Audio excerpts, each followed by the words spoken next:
In the misty dawn of Montana, widow Grace Holloway follows her loyal German shepherd, Ranger, to a buried secret beneath the pines.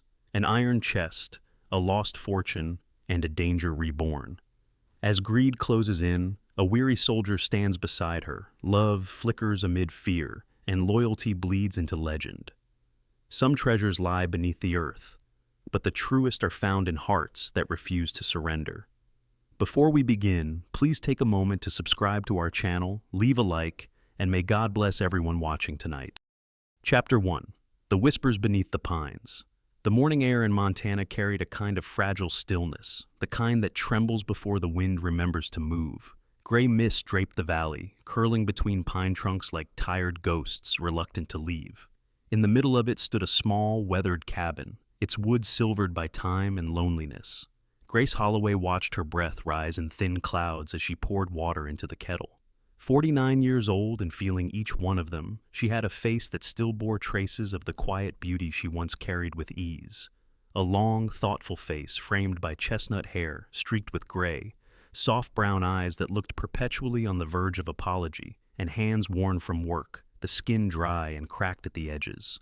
Life had not been kind, but it had been hers, and that counted for something. She moved with the slow, deliberate grace of someone used to making things last, a habit formed not out of virtue, but necessity. After her husband Paul died of a heart attack 3 winters ago, the world had folded in on itself, becoming smaller and quieter, like a room after the music stops. Grace, once a nurse who tended to the broken bodies of others, had found herself tending instead to her own fragile spirit. The hospital had let her go when her grief began to show in her trembling hands. Since then, she had lived on odd jobs, mending clothes, cleaning for the richer folks in town, and selling jars of honey from her 3 remaining hives. The only creature that filled the silence of her days was Ranger, her German shepherd, a large, sable-colored dog with intelligent amber eyes and a scar slicing through the fur above his right paw. She had adopted him from a rescue shelter the week after Paul's funeral. The volunteers had told her Ranger had been trained as a police dog, but dismissed for excessive protectiveness. She remembered smiling through her tears at that. She could live with a creature that loved too fiercely. Ranger was 6 now, powerful and alert, with a thick winter coat and a low, rumbling bark that sounded like the echo of thunder. He followed Grace everywhere, from the kitchen to the garden to the old wooden porch where they sat together each dusk, watching the sun fade over the tree line. But lately something had changed. It began subtly, a restless pacing at night, the kind of unease Grace at first blamed on coyotes howling in the hills. Then the barking started, sharp and urgent, always directed toward the forest behind the cabin. She had scolded him gently, even brought him inside, but his eyes never stopped tracking the window, ears twitching as if hearing something she couldn't. By the 3rd night, Grace found herself waking at the sound of scratching. Ranger digging in the soil near the pine grove. It wasn't random digging either. He returned to the same patch again and again, his movements oddly precise. The ground there was uneven, covered in dead needles and brittle ferns, a place she'd never given thought to in all the years she'd lived there. "Ranger, enough," she'd whispered into the dark, her voice shaking from equal parts fatigue and unease. But he didn't stop. His claws worked the earth with desperate rhythm, throwing up clumps of soil until the scent of raw dirt filled the cold air. By morning, the hole had deepened enough that Grace worried he might hurt himself. She decided to cover it up, tamping the soil back down with the heel of her boot. Ranger sat a few feet away, watching her in silence, tail motionless. There was something human in that gaze, a quiet insistence, a plea she didn't understand. That day, the mail arrived late. The thin white envelope from the county office bore the same seal she had come to dread. "Final notice," it read in heavy black print. The taxes were due in 10 days, and she didn't have half of what they asked for. Grace folded the letter with trembling fingers and pressed it into the pocket of her apron. She couldn't bring herself to read the rest. As dusk fell, she stood on the porch with a mug of weak tea, eyes fixed on the darkening forest. The pines stood tall and unyielding, their silhouettes like solemn sentinels against the fading sky. She thought about her husband's laughter, the way his hands had fit around hers when he'd built this porch. She thought about how little was left of that life, some photographs, his old flannel shirt, and a dog that refused to stop digging. Ranger padded onto the porch, pressing his head gently against her leg. His fur was warm against her skin. "What is it, boy?" she murmured, running her fingers along the curve of his neck. "What are you trying to tell me?" The dog looked toward the forest again. Then, without warning, he broke into a sprint, disappearing between the trees. Grace called after him, heart pounding. The shadows swallowed him whole. For a moment, all she could hear was the wind weaving through the branches, whispering things she couldn't quite catch. She grabbed her coat and flashlight, following the faint sound of scratching that drifted through the trees. The air smelled of pine sap and cold earth. When she reached the grove, Ranger was there, digging faster than ever, his paws striking the ground with relentless rhythm. The beam of her flashlight flickered over his form, over the disturbed soil, and then something metallic glinted in the dirt. Grace froze. "Ranger?" The dog barked once, short and sharp, then stepped back, tail low but wagging hesitantly. Grace knelt, sweeping away the loose soil with her hands. Her fingers brushed against something solid and cold. A flat, rusted surface, like old iron. A shiver crawled up her spine. It could be anything, she thought. An old tool, a buried fence post, a piece of farm equipment from decades ago. But deep down, in the quiet part of her heart that had forgotten how to believe in wonder, something stirred. She glanced at Ranger. The dog stood motionless now, his eyes fixed on her, breathing steady but tense. For a long moment, neither of them moved. Then Grace whispered, "What have you found, boy?" A gust of wind tore through the trees, scattering pine needles like whispers in the dark. The sound seemed to echo from somewhere beneath the ground, a low hum, faint but real, like the earth itself was answering her. Grace's light flickered again. She leaned closer, trying to see the shape of the object. Her fingertips traced the edge of metal that shouldn't have been there. Too smooth, too deliberate. And then, from somewhere deep within the soil, something clicked. Ranger growled softly. Grace jerked back, her breath catching. She waited. The forest had gone utterly still, even the wind holding its breath. Then, nothing. Just the silence of the pines and the weight of something ancient watching from beneath her feet. Grace rose slowly, her flashlight trembling. Ranger whined once, then stepped between her and the hole, as if guarding it. "Come on, boy," she whispered, voice barely audible. "Let's go home." But even as she turned away, Grace couldn't shake the feeling that the earth had tried to speak, and that it wasn't finished yet. Chapter 2. The Debt Collector, the Stranger and the Debt. The morning light had the pale color of old bones when Grace stepped outside. The air was sharp with frost, and the pine trees whispered softly in the wind, as if carrying secrets from the night before.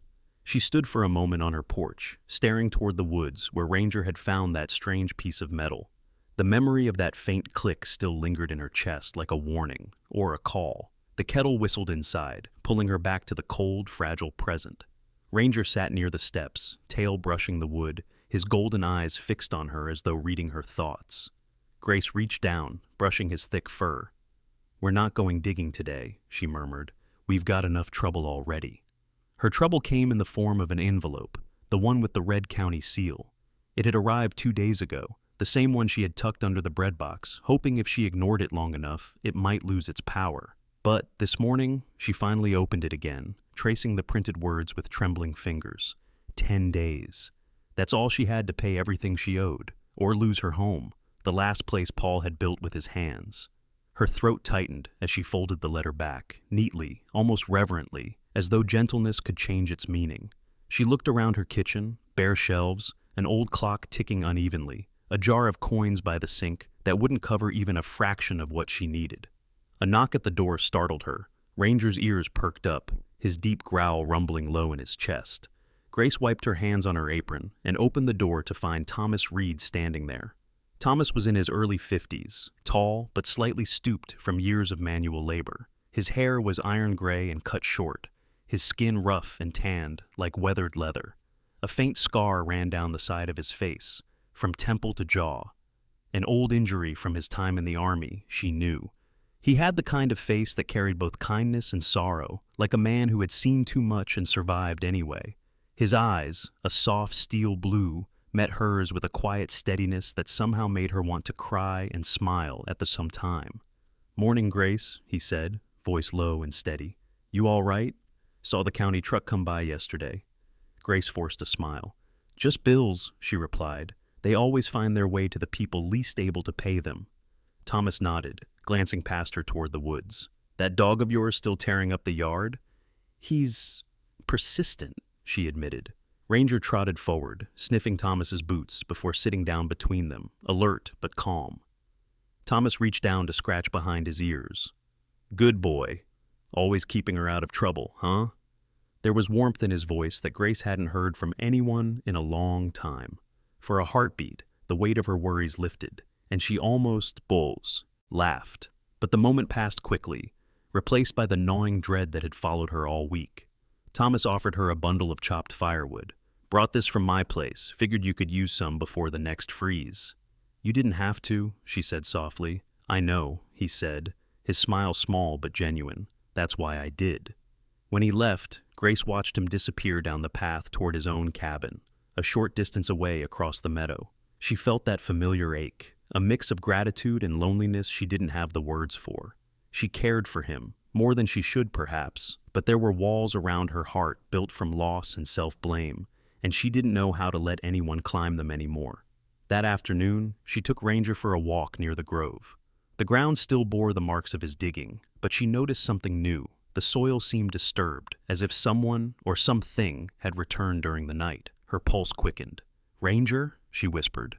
The dog moved ahead, nose to the ground, tail stiff. He began digging again, exactly where he had before, dirt flying in steady arcs. Stop, Ranger, she called, stepping closer. But this time, she didn't stop him.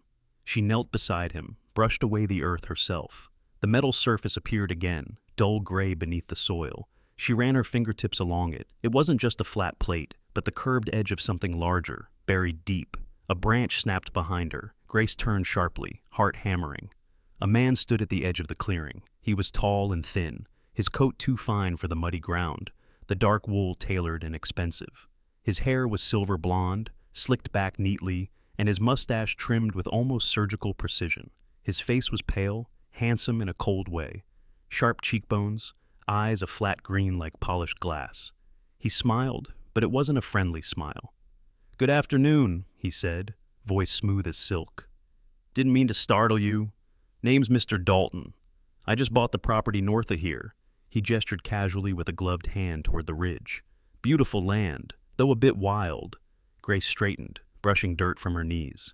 This here's mine, she said cautiously. Has been for nearly 20 years. Of course, Dalton said pleasantly. Boundaries in these old parts can be fluid.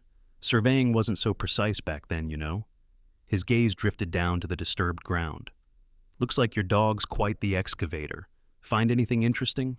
Ranger's growl deepened, a low rumble that vibrated through the air. Dalton's eyes flicked toward the dog, then back to Grace, his smile never faltering. Just old junk, Grace said quickly. Ranger's chasing smells again. Ah, Dalton's tone was polite, but his eyes said otherwise. Well, best be careful what you dig up out here. Sometimes the past likes to stay buried. He tipped his hat slightly. Pleasure meeting you, Mrs. Holloway. He turned and walked back toward the trees, his polished boots leaving no trace in the damp soil. Grace stood frozen, watching him disappear into the pines. When the silence returned, it felt heavier than before. Ranger nudged her hand, whining softly. She looked down at him and managed a shaky smile. You were right again, weren't you? The dog barked once, low and certain. Grace crouched beside the hole, staring at the patch of metal glinting faintly beneath the dirt. Her instincts told her to cover it up, pretend she'd never seen it. But another part of her, a quieter, braver part, whispered that maybe this was no coincidence. Maybe Ranger hadn't just been digging for nothing. She reached out one last time, fingertips brushing the cold surface. Beneath it, she could feel something hollow, empty, waiting. A breeze rustled through the trees, carrying with it a sound, soft and fleeting, like the faint echo of laughter. Grace froze, her breath catching in her throat.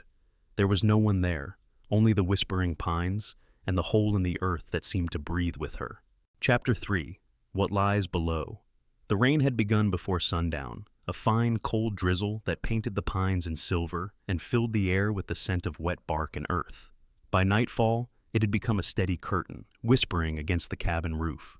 Grace sat by the window, the glow of her lantern trembling over the kitchen table. The letter from the county office lay open before her, its red stamp bleeding faintly under the humidity. She could hear Ranger pacing near the door, restless as ever, the faint thump of his tail betraying his impatience. She glanced at the forest through the glass. Beyond the line of trees, somewhere in that shifting darkness, waited the patch of earth Ranger refused to forget. Every instinct told her to leave it alone. But after Mr. Dalton's visit, the sense of danger had sharpened into something almost tangible, like a storm gathering behind her ribs. Grace Holloway had spent most of her life avoiding risk, but something about that buried thing had begun to haunt her, to whisper to her in the quiet hours between waking and sleep. "All right, boy," she whispered finally, standing and pulling on her coat. "Let's go find out what you've been trying to tell me." The night swallowed her flashlight beam as they stepped into the rain. Ranger trotted ahead, his fur darkened to bronze under the water, his breath puffing white in the cold.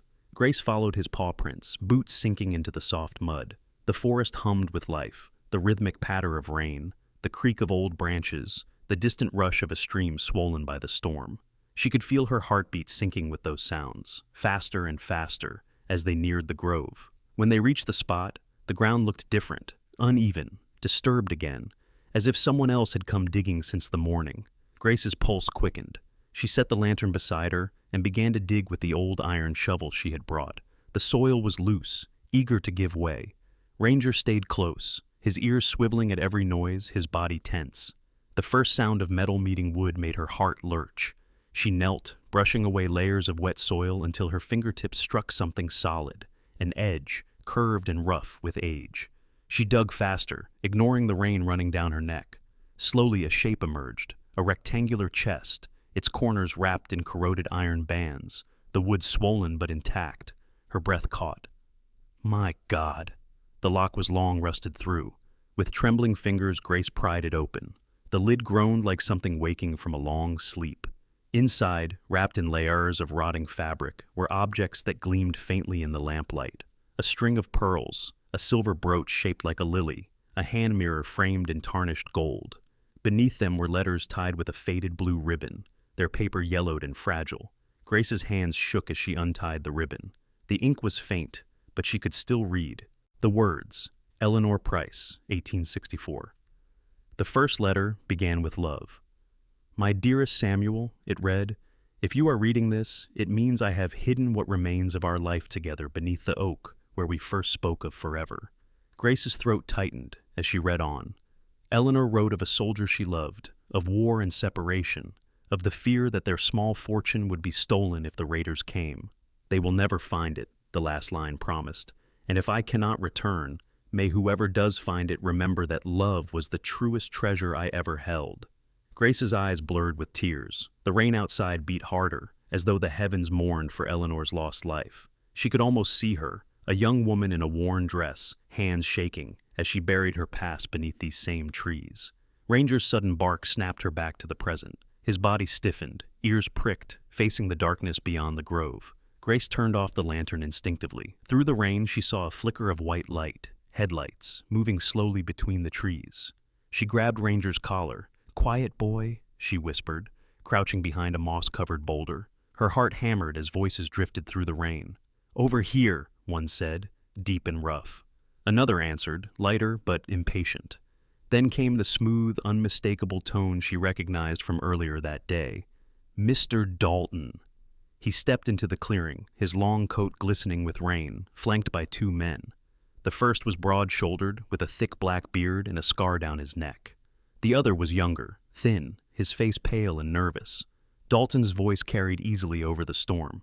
It's here somewhere, he said. This is the spot.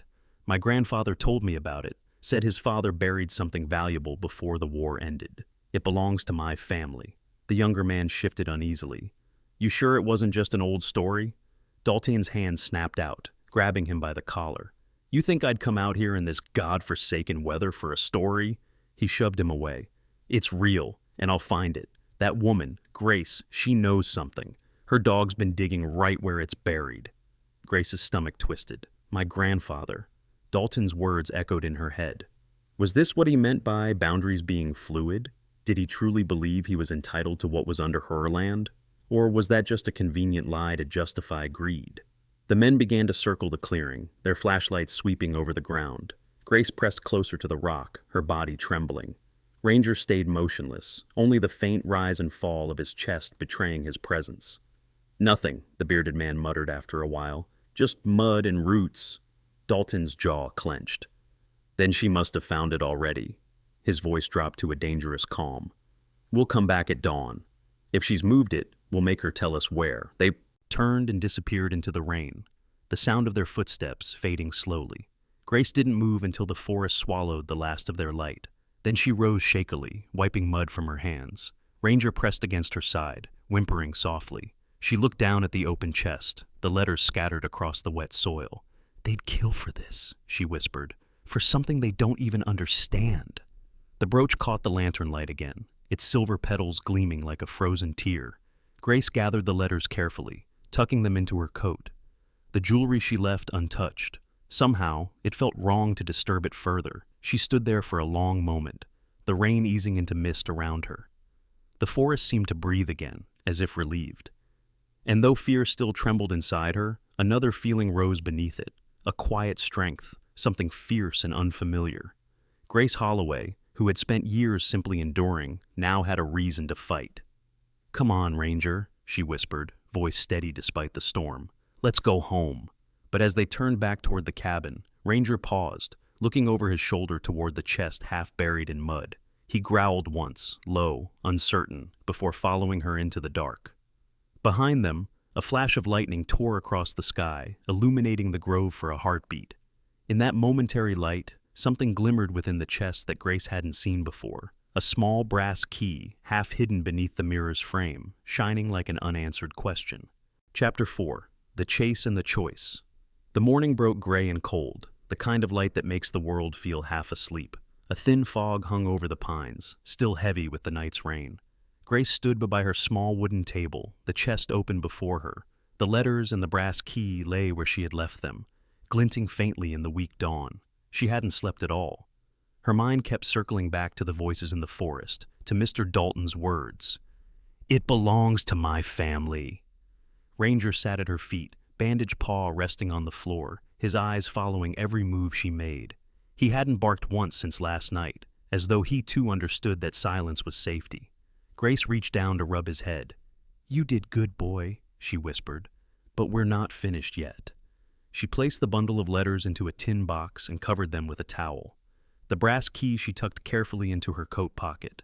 Then, with the chest now mostly empty, she stepped out into the fog, heading for Thomas Reed's cabin. Thomas's home sat on a slope overlooking the meadow. Smoke curled from the chimney, carrying the smell of pine resin. When he opened the door, his expression softened immediately. "Grace," he said, his voice roughened by sleep. "You look like you've been up all night." "I have," she admitted, handing him the notebook she had found among Eleanor Price's letters. "There's something you need to see." He gestured her inside. The cabin was simple but neat, handcrafted furniture, a rifle hung carefully above the hearth, and a faded photograph of a younger man in uniform beside an older woman. Grace remembered he had told her once that his wife, Marianne, had died years ago, and that the war had taken most of his friends. That loss was what had turned him into a quiet, self-contained man, one who preferred repairing fences to talking about feelings. He took the notebook and adjusted his glasses, his brow furrowed as he flipped through the fragile pages. "These are incredible," he murmured.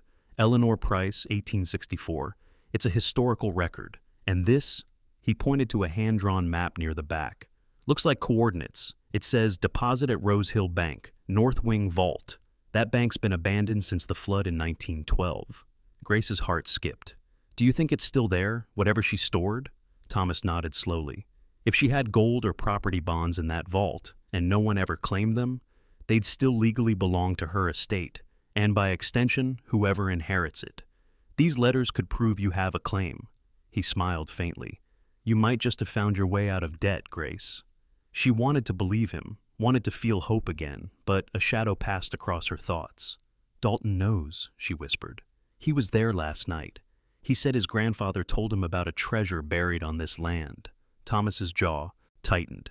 "Then you're not safe here." He stood, moving toward a small cabinet where he kept a camera and an old voice recorder. "We'll need evidence of the chest, the letters, everything. If Dalton tries anything, we'll have proof." Outside, the fog began to lift, revealing the faint outline of the forest. Neither of them noticed the figure watching from the tree line, a tall man in a dark coat, his hat brim low. Mr. Dalton's eyes gleamed like wet stone. By midday, Grace and Thomas had packed the letters and map into Thomas's truck. Ranger leapt into the back, tail wagging despite the tension that hung between them all. The plan was simple: drive into town, meet Sheriff Coleman, and show him the documents before Dalton could make a move. Sheriff Coleman was an older man in his 60s, heavy-set with thinning white hair and a permanent squint that came from years of riding under the Montana sun. He had known Grace since she was young and had always treated her with a mixture of gruffness and fatherly concern. "If you've got proof that man's been trespassing, we'll take care of it," he assured her. "You just be careful." They didn't make it to town. Halfway down the forest road, a black pickup truck blocked their path. Dalton stepped out first, coat flaring in the wind. Two men followed, his same rough companions from the night before, one carrying a crowbar, the other a length of chain. Thomas slammed on the brakes. "Stay in the truck," he said, his voice low but steady. Grace grabbed his arm. "Thomas, I'll handle this." He stepped out, keeping his posture calm. "Morning, Dalton," he called. "You're a long way from home." Dalton's smile was thin.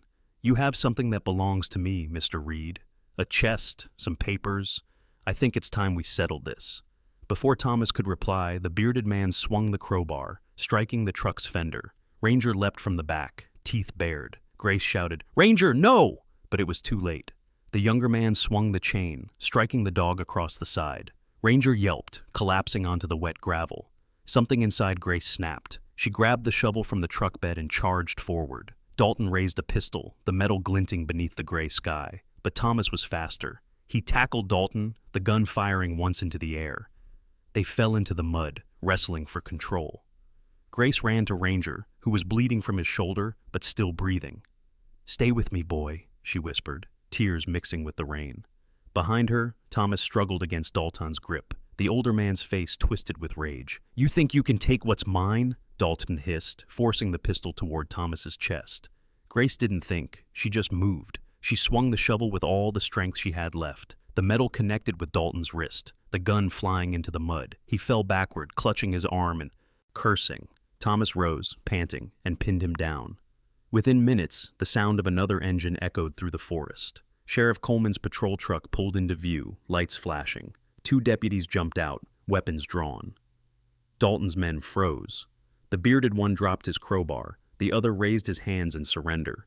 Dalton, mud-streaking his once-perfect suit, glared up at Grace with eyes full of venom. "You'll regret this," he spat. "You think the law will protect you?" Sheriff Coleman approached, hand resting on his holster. "It's not the law you should worry about, Dalton. It's your conscience, if you still have one." The deputies cuffed Dalton and his men, loading them into the back of the patrol truck. Thomas gave his statement, showing the sheriff the camera with the photos of the chest and Dalton's men in the act. Grace stood beside Ranger, who was licking her trembling hand despite the blood matting his fur. "It's over," she whispered, more to herself than anyone. "It's finally over." Thomas turned to her, his face softening. "You saved us both, Grace." She smiled weakly. "No," she said, looking down at the dog. "He did." Ranger wagged his tail once before resting his head in her lap, his breath slow but steady. The sky above them began to clear, streaks of sunlight breaking through the storm. For the first time in years, Grace felt something she had forgotten how to feel: peace. Chapter 5. The Treasure Within. The snow had finally melted from the Montana hills, leaving the ground damp and sweet with the scent of pine and thawing earth. Spring had arrived quietly, like a hesitant visitor, brushing the edges of the meadow with color. Grace Holloway stood on the porch of her cabin, the same cabin that had once felt like a prison of loss, and watched the sunlight spread across the valley. The forest, once the keeper of secrets and fear, now shimmered with peace. Beside her, Ranger lay stretched out on the wooden boards, his fur gone grayer around the muzzle, his breathing slow and deep. It had been almost a year since that day in the forest, the day Dalton had been arrested, and the truth of Eleanor Price's legacy unearthed. Grace still remembered the sound of the sheriff's truck pulling away, the weight of relief in her chest, and the quiet determination that followed. What came next had changed everything. A month after Dalton's arrest, the sheriff called her into town. The old Rose Hill Bank, abandoned for decades and half swallowed by ivy, had been opened under court supervision. The walls of the building were cracked and ghostly, but inside, one vault door still stood, its surface marked by age but intact. The brass key Grace had found fit perfectly into the lock. When the heavy door swung open, the stale air that escaped smelled of dust and time. Inside were a few stacks of gold certificates, several pieces of antique jewelry, and a small box containing property deeds, all signed by Eleanor Price. Sheriff Coleman, with his round shoulders and steady eyes, handed the documents to her with a small smile. "Looks like Miss Eleanor left her affairs in better order than most," he said. "You're her legal heir, Grace. The land's yours, officially now." Grace had stared down at the papers, her hands trembling. The words blurred as tears welled in her eyes. All those years of scraping by, fearing eviction, feeling unworthy of hope, and now the ground beneath her feet truly belonged to her. She used part of the inheritance to repair the cabin and the barn, but most of it she dedicated to something more meaningful. The empty stable behind her home was rebuilt, walls painted warm cream, doors reinforced, the scent of fresh hay filling the air. She called it Ranger's Haven, a rescue and rehabilitation shelter for abandoned dogs. The first arrivals had been a pair of trembling hounds left tied behind a gas station. Then came an old golden retriever, thin and half-blind, and a mother shepherd with 3 pups. Grace worked every day to feed and heal them, her hands steady again, her heart full. Sometimes, when the work felt heavy, Thomas Reed would drive up the dirt road in his pickup, carrying supplies and his calm smile. He had helped her design the kennels, his carpenter's precision showing in every joint and hinge. There was something gentle about the way he moved, still, broad-shouldered and strong, but softened by time, his eyes carrying a warmth that had nothing to do with pity. Thomas had changed too. The lines on his face seemed less burdened by grief. The scar along his jaw caught the light when he laughed. He still wore his old leather jacket, though now it smelled faintly of sawdust and the soap Grace used to wash his hands when he stayed for dinner. They had built a quiet companionship that ran deeper than words, a rhythm of shared work, small smiles, and the silent comfort of 2 people who had learned how to survive pain. One evening, as the sun bled gold across the meadow, Thomas came to the porch with something hidden behind his back. Grace was sitting beside Ranger, brushing his thick fur, humming softly. The dog lifted his head at Thomas's footsteps, tail thumping once. Thomas cleared his throat, a little awkwardly. "Grace," he began, "I've been thinking about how far we've come, how much you've rebuilt here. You've turned sorrow into something good, and I don't know if you realize it, but you've done the same for me." She looked up at him, eyes reflecting the sunset. "Thomas," he smiled, shy and genuine, and brought out a small box. Inside was a simple silver ring, delicate but strong.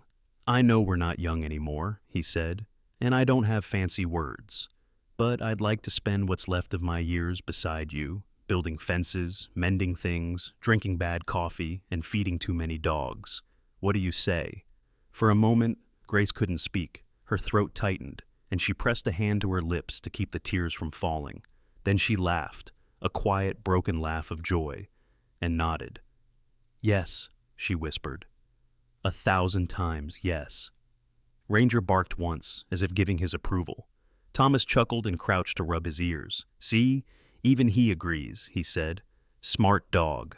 The wedding was small, just a handful of friends from town and Sheriff Coleman, who insisted on officiating himself.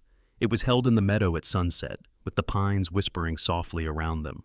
Grace wore a pale blue dress she had sewn herself, and Thomas stood beside her in a clean white shirt, nervous but smiling. Ranger walked down the short aisle with a ring tied to his collar, earning laughter from everyone when he tried to lick the sheriff's hand mid-ceremony. When it was over and the guests had gone, Grace stood outside with Thomas, watching the stars bloom above the darkening sky. "It feels strange," she murmured, "to be happy again." Thomas took her hand, rough fingers warm against hers. "You earned it," he said simply. Years passed gently. The rescue shelter grew, filled with barking and laughter. Grace became known in town not as the widow who had lost everything, but as the woman who saved dogs and gave them new homes. Thomas built an extra wing onto the shelter, and they spent their evenings there, drinking tea while Ranger, older now and slower, watched over the yard. His muzzle had turned nearly white, but his eyes still burned with that steady golden light. On one quiet afternoon, Grace found him lying on the porch in a patch of sun, his body relaxed, breathing soft. She sat beside him, stroking his fur, her heart full of both love and the ache of time. "You found everything for me, didn't you?" she whispered. "The treasure, the land, even Thomas." Ranger blinked slowly, as if in agreement. A breeze rustled through the pines, and for a moment Grace could have sworn she heard a woman's laughter, the echo of Eleanor Price whispering through the trees, "Love was the truest treasure I ever held." That night, the moon rose high over the valley, washing the cabin in silver light.